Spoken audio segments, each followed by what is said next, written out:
حضرت محمد صلی اللہ علیہ وآلہ وسلم کی پریشانی۔ ایک بار حضرت جبرائیل نبی کریم صلی اللہ علیہ وآلہ وسلم کے پاس حاضر ہوئے تو آپ نے دیکھا کہ جبرائیل علیہ السلام رنجیدہ ہیں۔ آپ کے استفسار پر جبرائیل نے عرض کی کہ یا رسول اللہ، میں اللہ کے حکم سے جہنم کا نظارہ کر کے آیا ہوں، اس کو دیکھنے سے مجھ پر غم کے آثار پیدا ہوئے ہیں۔ آپ نے فرمایا جبرائیل، مجھے بھی جہنم کے حالات بتاؤ۔ حضرت جبرائیل نے عرض کی جہنم کے 7 درجے ہیں۔ سب سے نچلے درجے میں منافقین، چھٹے درجے میں مشرکین، 5ویں درجے میں سورج اور چاند کی پرستش کرنے والے، چوتھے درجے میں آتش پرست، تیسرے درجے میں یہود، دوسرے درجے میں عیسائی اور پہلے درجے میں آپ کی امت کے گناہ گاروں کو ڈالا جائے گا۔ جب نبی کریم نے یہ سنا کہ میری امت بھی جہنم میں جائے گی تو آپ بہت غمگین ہوئے۔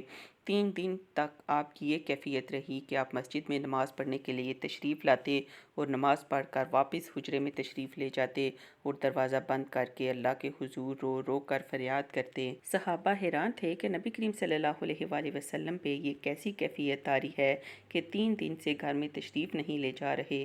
جب تیسرا دن ہوا تو حضرت ابوبکر صدیق رضی اللہ سے رہا نہ گیا۔ وہ دروازے پر آئے اور دستک دی، سلام کیا، لیکن سلام کا جواب نہ ملا۔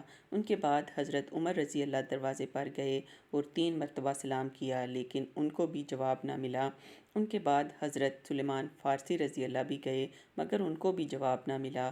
حضرت علی سے جب اس معاملے کا ذکر کیا گیا تو انہوں نے کہا کہ جب اتنی بڑی شخصیات کو جواب نہیں ملا تو پھر میرا جانا بھی مناسب نہیں ہے، بلکہ مجھے آپ کی پیاری بیٹی فاطمہ کو بھیجنا چاہیے۔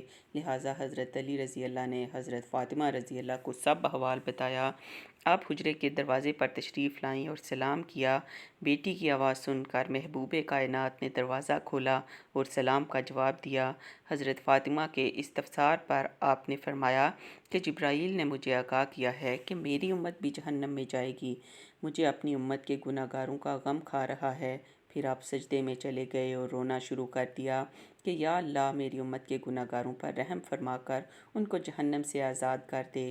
اتنے میں یہ آیت نازل ہوئی، یعنی اے میرے محبوب، غم نہ کریں، میں آپ کو اتنا عطا کر دوں گا کہ آپ راضی ہو جائیں گے۔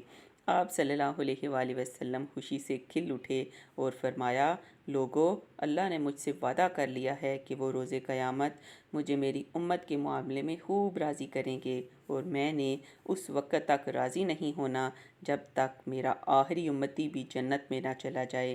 ہمارے نبی اتنے شفیق اور غم محسوس کرنے والے ہیں۔ اللہ تعالیٰ ہمیں رسول اللہ صلی اللہ علیہ وآلہ وسلم پر درود اور سلام بھیجنے کی توفیق عطا فرمائے۔ آمین۔